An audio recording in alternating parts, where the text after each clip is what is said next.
Ready when you are.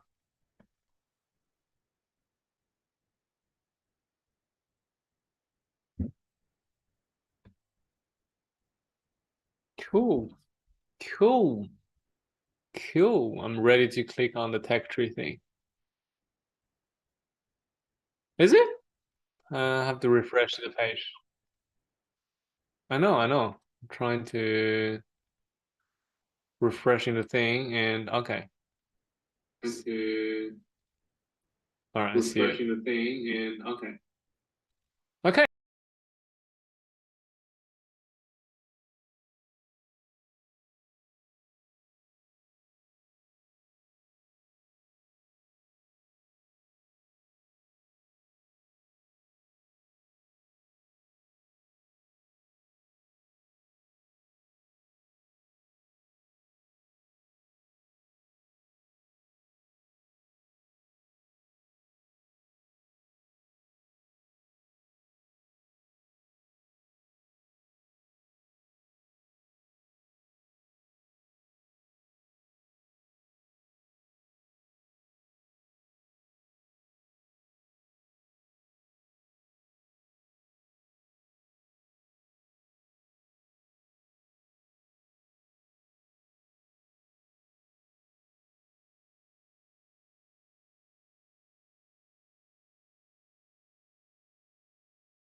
We're not muted. That's included you. You little. Hello, hello. We Hello, are not everyone. muted.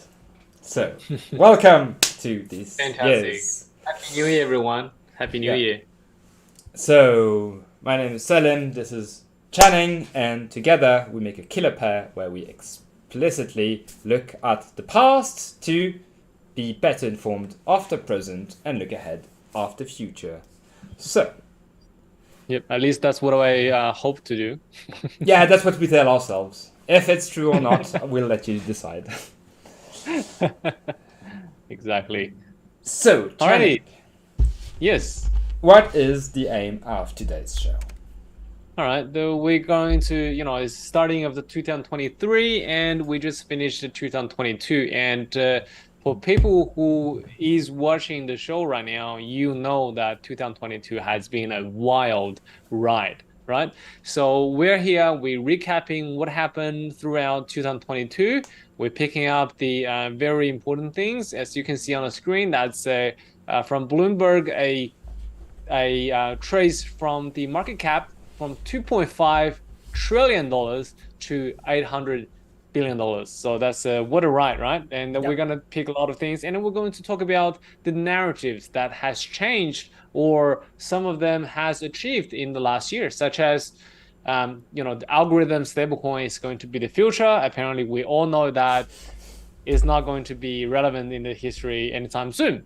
But there are still a lot of more things to talk about. So here we are. Alrighty. So, it seems that from the graph, like January was just a slow descent, but nothing It more is. really happened in January.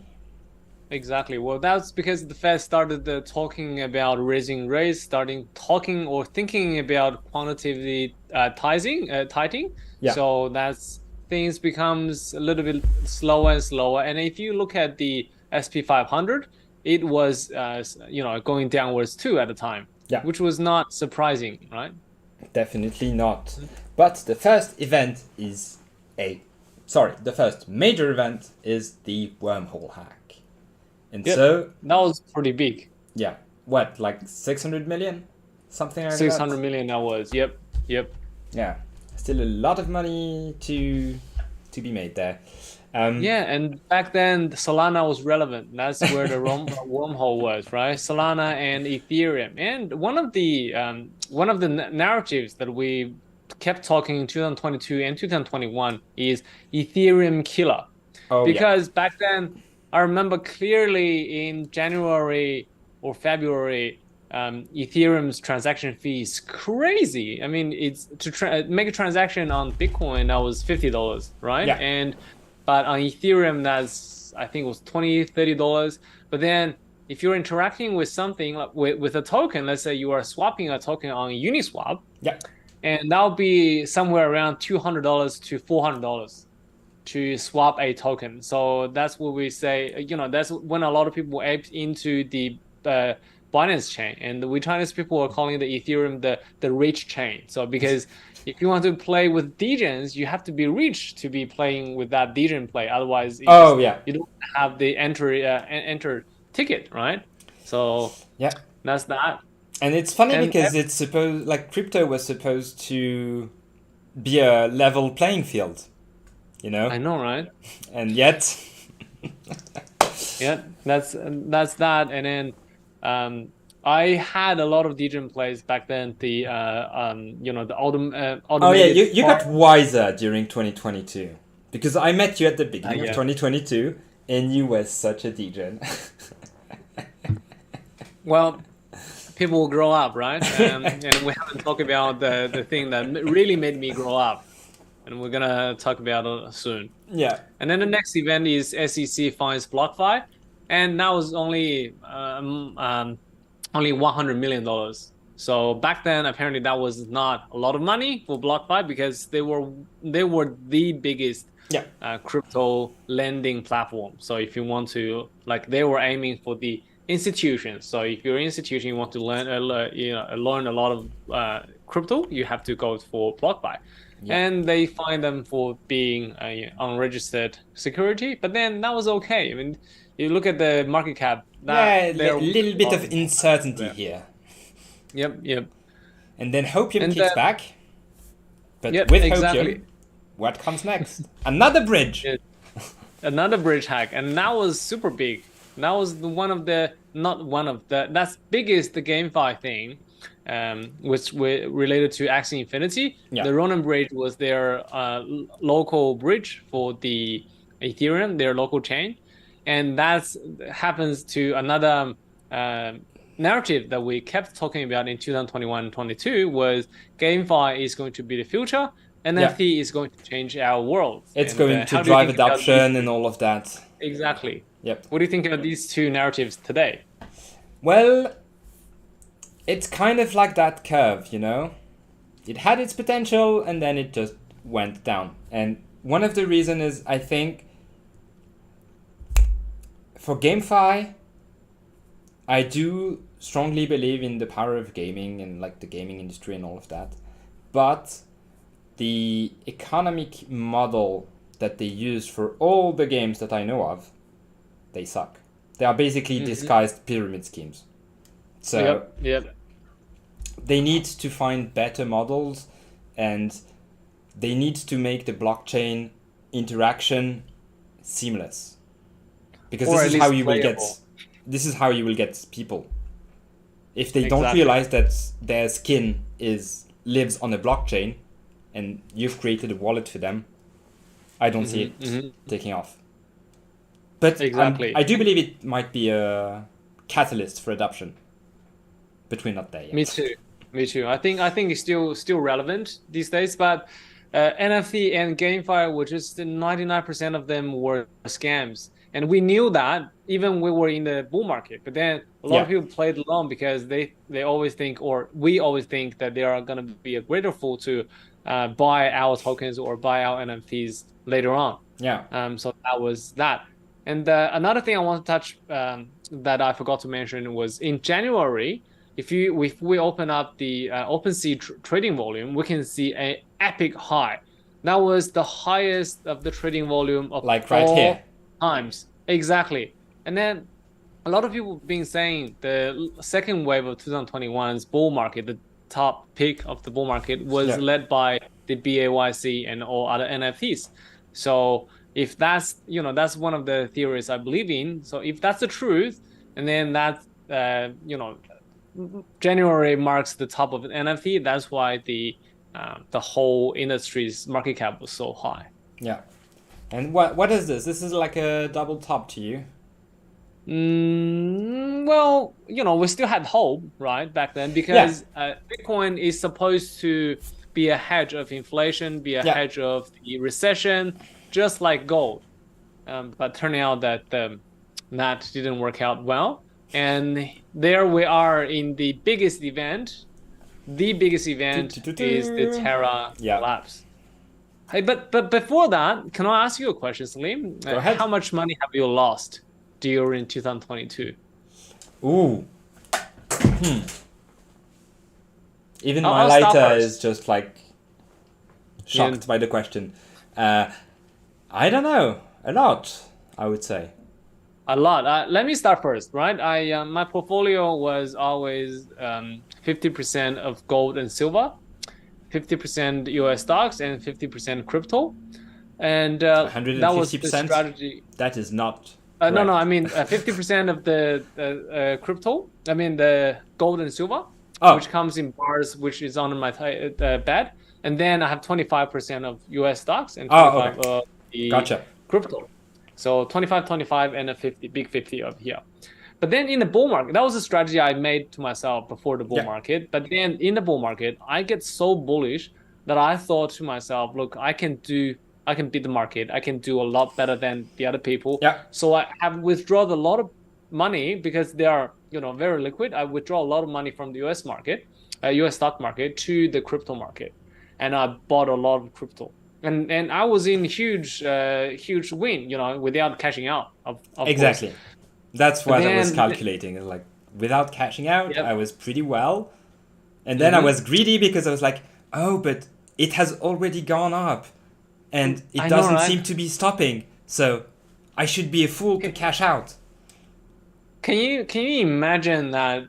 How many times I was so regret to myself, like oh man, I made this strategy so stupid. I Yeah. should have less in gold and silver because they are stagnant. They are not moving at all. And Yeah. but then because they are hard silver and gold, I couldn't be bothered. And it was COVID, right? I couldn't be bothered to carry them to the physical store to exchange to cash and then put them into the crypto market. Yeah. And now I'm super thankful of what I didn't do back then. Yeah. Because gold and silver actually are the only thing that kept at a high level in the whole thing that happened. Oh yeah, So- it's universal.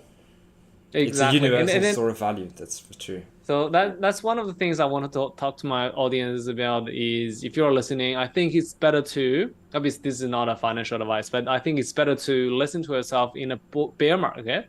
And if you have a strategy with you before the bull market, better to stick with it because in a bear market, people tend to be, their mind tend to be clearer. Yep. I mean, even before the bull market, I know that was a stupid move. But then I did it anyway because just boom in the bull market nobody's saying, so everybody has did a lot of things. So that's Oh I yeah, lost definitely. money, especially in the Terra collapse because I was such a Terra bull back then. I think Oh, yeah. Terra Same. could go to $300 today, but turning out that's a negative 300. I had plenty of Terra Luna NFT as well, but then it came Ooh. out to be a huge scandal. But then we had 3 Black Swan event last year, I believe, and they are all one if you can, if you can put them together. So the first one is Terra Luna, the second one would be Celsius and 3AC Capital, Yeah. and the third one would be FTX.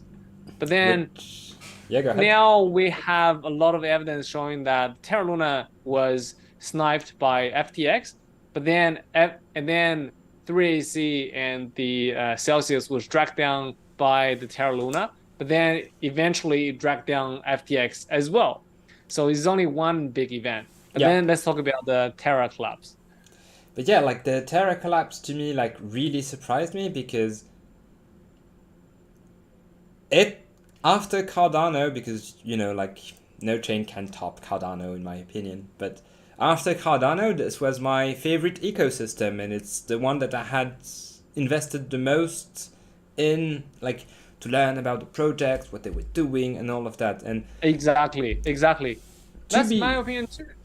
to be fair, like I'm really glad because I've looked at, I think in December, I was like, oh, but what were all those cool projects on Terra? Are they dead now? And I've seen that most of them have migrated to Cosmos. And so they had like a really hard time, but they've managed to kind of survive. So I think some projects are okay. Because not all of them were scams. You're right. You're right. I mean, to value a blockchain, is the most important thing was to see if they have enough applications, enough dApps built on the blockchain. That's why we're joking about Cardano, because Cardano had nothing. I mean, it claims it has the chain blockchain, but there's nothing on the blockchain, right? It's the best stable coin. That's it. But then if you look into the Terra Luna, you can see there were a ton of applications, very good. The team was efficient. They had ton of news. We all know in the crypto world, the more news means that you have more energy driving the thing. A lot of narratives, and then there are a lot of changes. They were engaging with the community. So if you have something to ask Do Kwon, he actually replies you. A lot of these things is super efficient. There's only one downside, which was there's a teeny chance that it can go to a death spiral. I mean, who cares about death spiral, right? It's a problem for future billions of dollars. Exactly. It requires billions of dollars to snipe down the UST to make it death spiral. So there's no chance, nearly no chance of that. And we are so smart that we are going to see it and we'll be able to exit our funds before it even happens. Exactly. And then plus they offer 20% of the stablecoin APY. So that's too good to be true, but then turn out it is too good to be true. Yep. FTX, rumor has it that the FTX or some big company has sniped down the USD while they were transferring from the 3 pool to 4 pool. So while they were transforming, the liquidity was so low that made the attack available, because otherwise you will require a lot more fund to do it. But then nevertheless, the fund they required, I think, was $10 billion to snipe down that, more than $10 billion to snipe down the UST. But then what happened was the death spiral. That's the keyword of 2022. And that's UST has depacked from the Luna, and to make UST repack to Luna, they have to create a lot of Luna and burn a UST. But then since they have a ton of UST supply, this whale who was sniping it had a ton of UST supplies, that they kept UST down, and then Luna just becomes so inflationary, and they just printed out, minted so many Luna coins. And then this is, by the way, is the mechanism of the whole chain, the whole algorithm stable coin. This is not a manually like someone's manipulating, but then it just kept minting, and then therefore it becomes super hyperinflationary, and Luna becomes from $110 to $0.0001 in a few days, and that has driven the whole crypto market, as we can see on the screen now. And then you have like the investigations that start, because it was a top 5 layer 1 by market cap. Yep. And it has 2 top 10 coins. UST and Terra. Like, how is that possible, right? Yeah.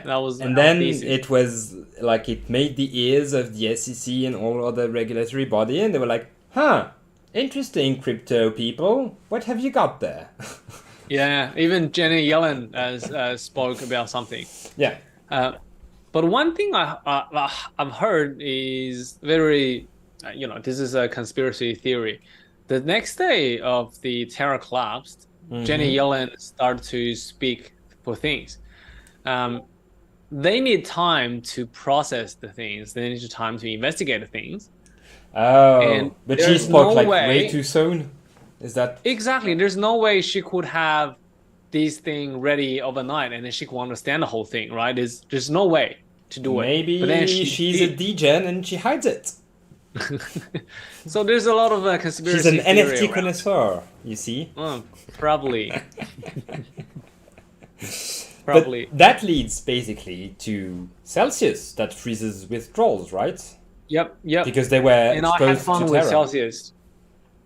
I did have fun with Celsius. I Are have we a making couple of like $1,000. a bingo crypto of Yeah, like which one bad I moves you had. made in 2022? Exactly. And then the next thing is highlighted is the Three Arrows Capital. Yeah. How much did they worth? I think around $10 billion as well. Some Yeah, at a yeah, they were point. supposed to be really huge. Or they were really huge. But Yeah, they are the biggest one in the crypto industry, right? or maybe Like they A16Z were. or something Like, like that. But yeah, it was mhm. again, it was top of the pop basically, and Yep. it just yeah, it seems Turns that out they are using leverage as we do, exactly. even more. Yeah, yeah, they're like, Sorry. oh, it goes up, must go 100x then, and then boom. Yep. Turns out they So were yeah, using the leverage as the same way as we do. yeah, yeah, yeah. They are basically degens, and again, like to me, this whole period right here is really the indicator that there was a narrative, especially at the beginning, and then it started a bit later, where they said like crypto is different. It's a complete break of a system from traditional finances and stuff. Mm-hmm. If Mm-hmm. you look at that, and you look like it's bad management, it's just like the subprime crisis where they overmarket something that turns Mm-hmm. out to be unsustainable, and then you have like overuse of leverage. And to me, that part right here signals to me that in the end, the narrative that crypto is totally different in a vacuum outside of traditional finance is completely Mm-hmm. false. Yeah. Because this is the mechanisms that we see time and time again. You look at every economic crisis, or almost every economic crisis, and you will find one of these indicators, if not all of them. Mm-hmm. And honestly, a lot of these things are not really crypto related Yeah, necessarily, right? Such as the FTX thing, which we're going to talk about in the later of the show. But then FTX is not a crypto company that went like this doesn't have to be a crypto. It's just a normal company using their customers' fund, and same as Three Arrows Capital, yeah, same as Celsius. So they're basically the same thing. Celsius was using these Lido Finance with the wrapped ETH and yeah, Ethereum to do the loophole to refinance, and then normally people do it one layer, two layers, but then they did like more than 10 layers, and then when things happen, there's no way they can repay the wrapped Ethereum back. yeah. So that was what happened to Celsius. Luckily, I have withdrawn all my money from my centralized exchange at the time Celsius freeze they found, because they still only, back then it was $5,000. Now it's probably $1,000. But and they still owe me money, Yeah. and they just send me a mail a few days before. I got them a mail from the US. Oh It's a wow. real mail. Wanted me to go to the States to have their trial, and I was like, yeah, of course I will do. Uh, What? yeah, and then there's You know what? You Voyager, should and turn there's that everything else. letter into an NFT because this is going to be collector. Like You Mt. should do Gox, it. right? You should do it. You own the fucking paper. Yeah. Oh man, I'll throw it away. Like it's heartbreaking to see it. Oh, I okay. took a picture though. I'll show you later on. I Oh, did awesome. take a picture. Yeah. And to me, there is like one major event before we go to the FTX, which is almost because it's the techie inside of me that talks about it, but the US sanctions Tornado Cash and arrests the developer. Oh, I thought you were mentioning about MicroStrategy step down as a CEO, but yeah, sure. No, Let's that's talk about people thing, you know. I don't really like people. Ah, man. Yep, yep.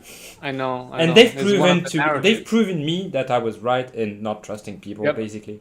Mm-hmm. But that Trust the the code. US Trust the algorithm exactly, stablecoin. exactly trust the fucking code. You just have to trust the And developer then that made it, but then yeah, if you know him, trust the fucking code. yeah. And the US government can sanction a code now, apparently. And they can apparently, yeah, and that's really what scares me Mm-hmm. because we Yeah. use code all the time, and it's the first time in the history of computers that someone got sanctioned for that. Except like That's if you were writing code, you know, that to steal nuclear launch codes and stuff like that. But if you're writing an app, you can't be sanctioned. I mean, they arrested the founder who wrote the code, right? That's almost like they have arrested the people, the person who have invented the gun. Yeah, yeah, exactly. Or if they wanted to arrest Satoshi for inventing Bitcoin because it's... Yeah, exactly. I mean, a code is a code, right? Yeah. It depends on how people will use it. Exactly. I mean, why don't they ban, like we talk about this in the other show. One of the TradFi banker told us that statistically speaking, I think more than 90% of the cash are used for money laundering, drugs, stealing, weapons, all these. Because who has $1 million, $2 million in cash, right, in suitcases? Yeah. I mean, we see a movie all the time. All they do with cash is to do these kind of transactions. Yeah, it's untraceable. Exactly. Up to a and point. Cash is the dirtiest thing. But anyways, let's move on. That's too much. Exactly. And so we've got another hack. I don't remember. Wintermute, is it also a bridge? Yeah, I think so. No, I think it's a DeFi lending. Yeah, so it's the only one that is not a bridge, I think. Yes.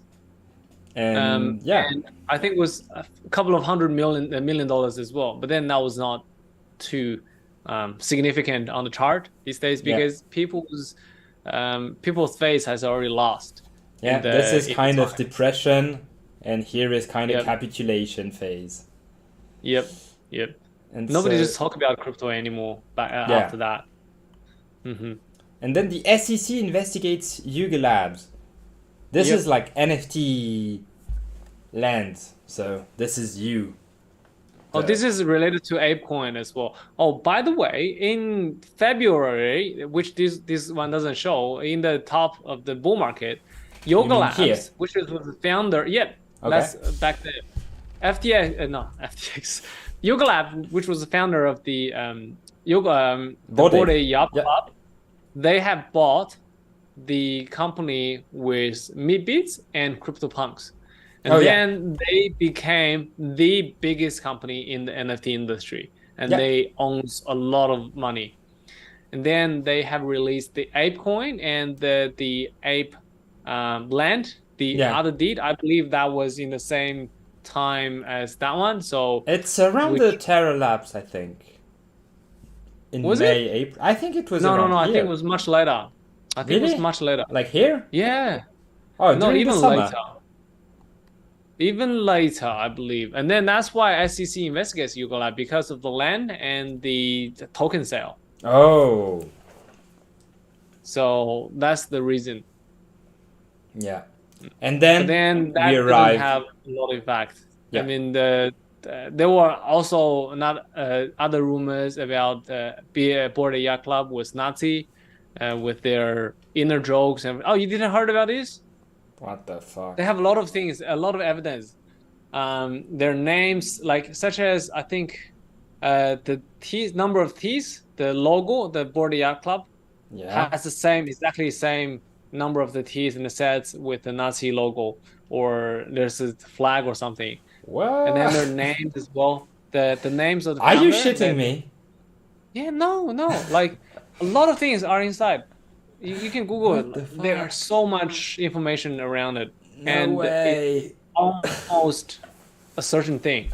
Because there's just way too many accidents. They had a lot of insider jokes. And then their names, like at the full founders, all of their names were Nazi names. Okay. Yeah. And so now it's like Nazi monkeys. Okay. Exactly. But now we have our favorite 3 letters in the crypto world. And it's not the SEC. Definitely not. It's Sam Bankman-Fried, right? SBF. Yeah.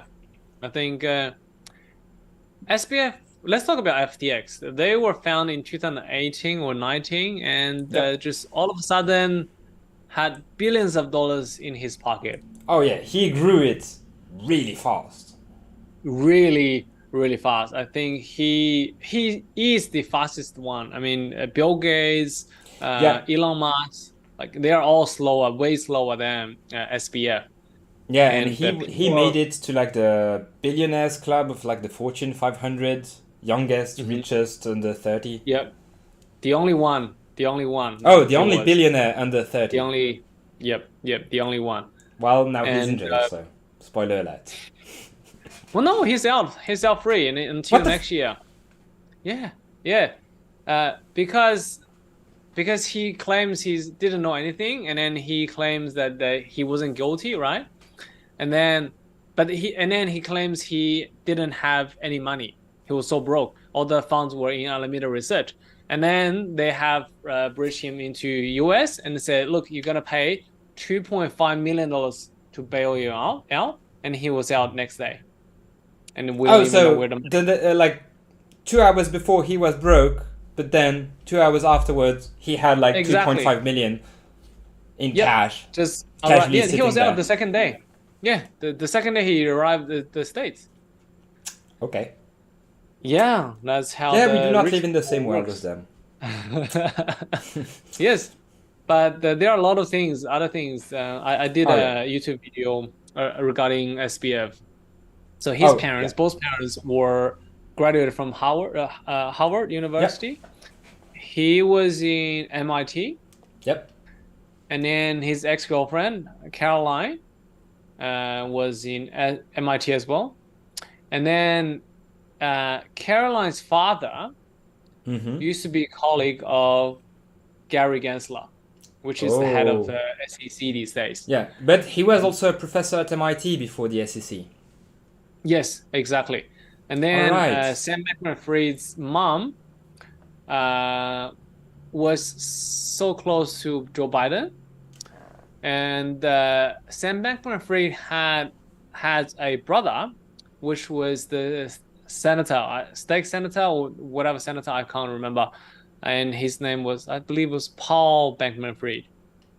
Okay. So they were huge in the Yeah. politics, and And he he was the was second donor, exactly. like the second largest What I was donor going to in say. yeah, in Republicans, or I don't even know. I don't Democrats, know I think. the Democrats. The I blue don't know, ones. but he was the second big ones. Yeah. And the He, first one is Soros, and Soros yeah, has a lot of the money. Soros, yeah, and he was So second to it. Imagine that. And then they were saying he was going to run for the United States, the prime, no president, minister, the president. So he was going to political for sure back then. yeah. And then And then turning out that FTX files for bankruptcy. He yeah, flies to the Bahamas or lives in the Bahamas, and yeah, he lives you in there. apparently had like what struck me was that they had like these arrest warrants for him, and apparently like all proof that he was at home was because he was playing League of Legends while the cops were Yep, chasing yep. stuff. That's what people are saying. I don't know if that's true or Yeah, not. yeah, I don't know. At least like Yeah. I didn't play with him, so can't like vouch for But it. he's out free man now, like until next year's trial, Yeah. or at least this year's October. I don't know the dates, but then I know he's Yeah. not in the jail at the moment. And Sorry, however, to like break in news, December, and you don't see it because it's just a block files for bankruptcy. After that, there was something called I think there was like a big move in the resolution of the legal case from SEC and Ripple or XRP. I don't know if you Yes, followed yes. that. No, I don't. But then I've heard things, and then it rallied a little bit, only a little bit, Yeah. and it just died But down because they to need my to extend. knowledge, it's the only open lawsuit or battle between crypto and the SEC, and you just have to pay attention because I think they're close to resolution. They haven't fully resolute Mhm. yet, but once it goes either side, it will set a precedent. And this Yep. is really, really important. It's just like the tornado Yep. cash. It's really important because it sets a precedent in the legal point of view. And that's Mhm. really, really, well, we'll see how it goes. But I think Yeah. it was in favor of crypto, but I might not be sure because I haven't checked it back then. either way, it will set a certain Yeah, rules, set a red exactly. line between the security and the normal crypto. And if what if they say, Bitcoin is only crypto that's not a security, and then the whole narrative changes Yeah. later on. I Yeah, think it's a really good transition for the narratives. the narratives. Okay. Well, we had a lot of narratives, and I have a subject here. We have talked about a lot, right? The first one was algorithm stablecoins are the Yeah. future, because at the top of the bull market, Oh, I wow. think um, there were 16% or 14.6% of the stablecoins were algorithm stablecoins. Yep. Now is only less than 1% apparently, and There are that's still some, but yeah. yeah, there are still some, but that's that. And the second one is it's all about high interest, including the Anchor was giving out 20% of Yeah, flat the APY. 20%. Yep. USDD, US double D, is still giving out 30% of the APY of the What? US double D, which was made by Justin Sun. Yeah, it's But still there. I don't get it. I don't get why can they still sustain it, but did they apparently found they're a magic in trouble. trick? To print money. I don't know, but they're still doing it. Okay. So yep. Next one is proof of stake is future, because apparently Ethereum was going to transit to proof of Yep. stake. We didn't know if it's going to be successful or not, and it says to be having forks and everything. Yep. But now we're in 2023. We know that it is finally, right. I think they started talking about transitioning to proof of stake in 2019, and Yeah. then Oh yeah, but in it takes a long 2022. time. Finally, about this. Yep. Oh, next one. I like next one. Oh, what is it? Ethereum killers are here. Oh yeah. Oh Talk about yeah. this. Well, again, I do believe the future is multi-chain or omni-chain and not one chain. So each chain will have a specific job or a specific niche or attraction to it, and that's how I see it. Like ETH killers, well, we'll see. We'll see. I mean, Major networks that were like major layer ones that were really high during the previous bull run, like in 2022, for instance. Most of them have strong fundamentals, nonetheless. And so I don't think that they are going away, especially now that they've withstand the Terra collapse, they've withstand the FTX and stuff. So I really believe that they are here to stay. And so, yeah.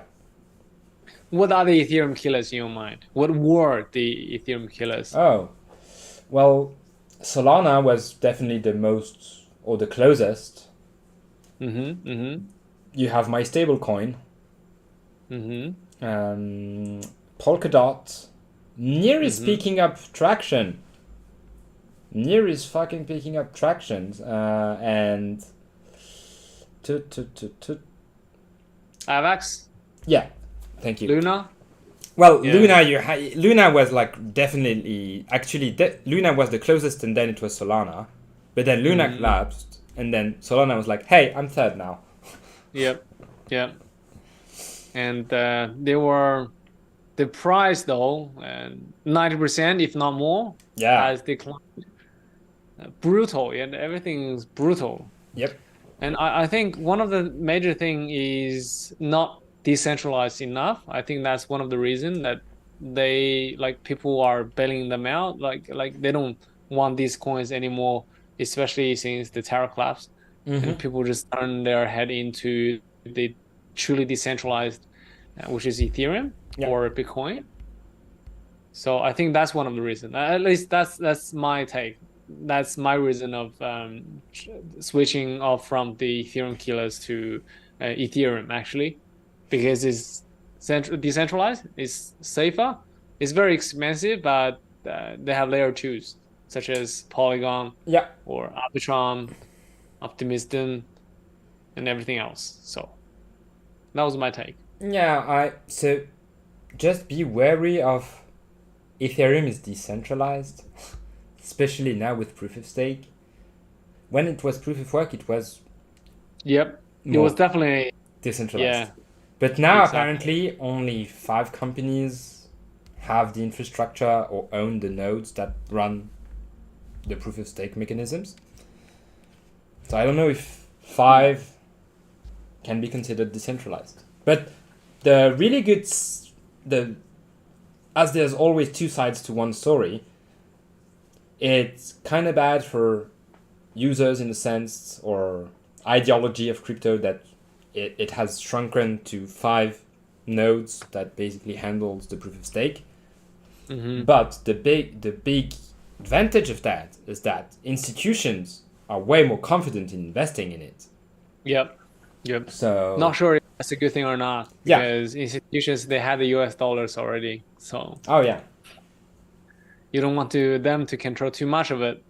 But exactly. if they comes in, that drives the price up. So Yeah, it we're makes not the too sure about headlines, and as you're here, you are probably one of the few people that are still there in the crypto space because we're in the capitulation phase. So when we come back, we can get the best discount right now. I hope so.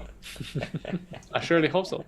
Well, that leads to the last topic of today's show, Yeah. which is what do you think of 2023? Are you Bitcoin only and everything else is just security, or you still have a lot of other tokens, such as there's a new token that pumped up recently. It's called Shina Inu, not Shiba Inu, but Shina Inu. Apparently, if you're looking into your keyboard, B and N, which is the tiny difference, they're close together. I'm not too sure if the coder typed in the wrong one as the Shiba Inu to Shina Inu. It has pumped a lot the last few days, a few Okay. 100%. Yeah. So, Wow. which one are you? If I have to choose between Shiba and Shina, is that what you're asking? Well, Bitcoin or Mm. everything else, or what's your take in 2023? So yeah, 2022 taught me 2 things. I should have more Bitcoin, and I should really get out of centralized exchanges. I learned it the hard way. I always knew it. I always preached it, and I was like, yeah, own your creed, not your keys, not your crypto. Later, tomorrow. Yeah, Yeah. and well, it's only when shit hits the fan that I'm like that I lost money because like the FTX, for instance, I had money in FTX, and it just went bankrupt. And well, you can still access it, but then you click on the withdraw and nothing happens, and you're like, oh man, I am so stupid. Yeah. So Me too. definitely I Bitcoin. mean, I always knew. Yeah. Bitcoin, Definitely Bitcoin. definitely for sure. But I'm still a strong believer in other coins. But my strategy has not really changed in the sense that I invest mainly in layer ones for the simple reason that we need strong shit at the layer one. We need really strong stuff. And so, yeah, but I thought I was diversified, and it kind of told all the events of 2022 kind of told me like that I wasn't that diversified or hedged against. So maybe picking up gold would be a solution up to a point. I think it's a smart move to have a bit of gold, bit of Bitcoin, like 20% gold, 30% Bitcoin, and then the rest in liquidity, I would say. For now, yeah, I have a conservative stance for 2023. Trying to keep myself informed, but end of 24 is the halving cycle, which should theoretically start the new bull run. So I'm only doing research and prepping for that moment. And so, what about you? Did you put everything in gold and silver and say fuck crypto? Well, I'll catch you where you started. You said the biggest lesson you have learned in 2022, and my biggest take in 2022 is don't fight the Fed. If the Fed said they're going to print money, you start buying assets, and if they say that they're going to do a QT, you better believe it. So I think that was the biggest, because the narrative was different, right? Even in a recession, Bitcoin will shine, and it just. But then the reality is like, come on, we should know better. We knew it, but it just the narrative has got us blind. Oh yeah. When there's no liquidity, when the debt becomes so much more expensive, there's just no people coming in to buy Bitcoin or anything. And what they will do is they have to live, they have to pay their rent, they have to pay their interest, and then they're forced to sell their asset. And in this case, Bitcoin. So they have to sell their Bitcoin, and just don't fight the Fed. If they say something, you better believe it. Yeah. And that leads to the next question is, we're almost certain that we're going to have a recession of the economy. Yeah, and a global one, because a lot of countries are in recession, except the US, but the US doesn't want to see itself as a recession, so they say it's something else. But by definition, it is. Make it harder, because the job opening is too high at the moment, which is double as the unemployment. The rent went to highest since 1982, as yesterday's data just came out. The service CPI, which was more 60% of the whole economy is service, and the service CPI has increased. I think that was 7.5, which is the highest since 1982. So, which means that we're living historical times. Exactly. Even though the inflation and core inflation has come down, even month to month have become negative, but it doesn't mean, I don't think the Fed is going to slow down their pace of raising interest rate, because a lot of things are still going up. Yeah. So they're going to do that, and then make sure the unemployment rate is higher than employment. The job opening, they're going to make sure all these things are going down. Therefore, you can bet, I can bet that a lot of companies are not going to do well this year, at least the first 2 quarters. And therefore, the tech companies were overinflated as well, like all of them. Exactly. So now everyone is laying off their staff members these days. Yeah. And then therefore the people, the fund managers, the people who has billions of dollars, they had to do something, right? If they know the recession is coming, they have to do something. And then if everyone's selling, they have to sell the stock. But then you don't pay their management fee to hold cash. So they have to buy something. Yeah. What they're going to buy is, has to go somewhere. My bet What's your guess then? Gold. Oh, still Bitcoin. That's why gold.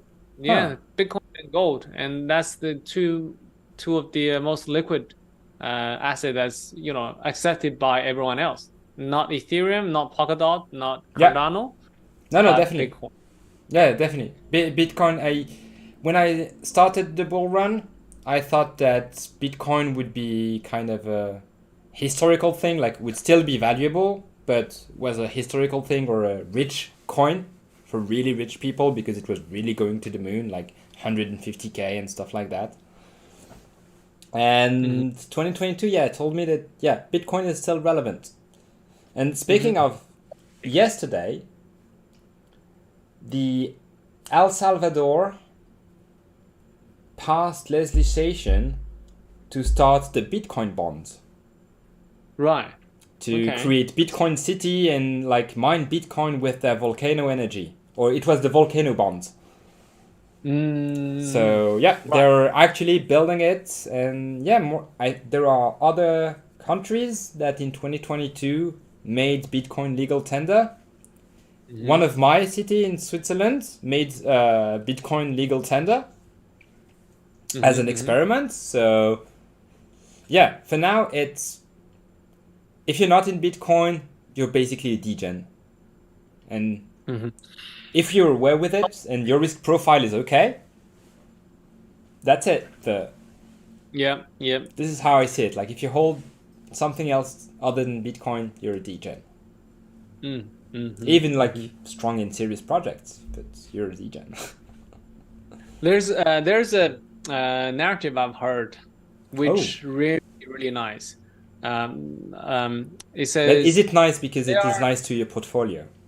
No, let's listen to it. Yeah. So there are more than 200 countries in the world, and then there are more than 200 local currencies in their country. But none of the currencies have their values outside of their own country, except Euro and the USD. Let's say Egypt, they have more than 100 million people using their Egypt pound. Yeah.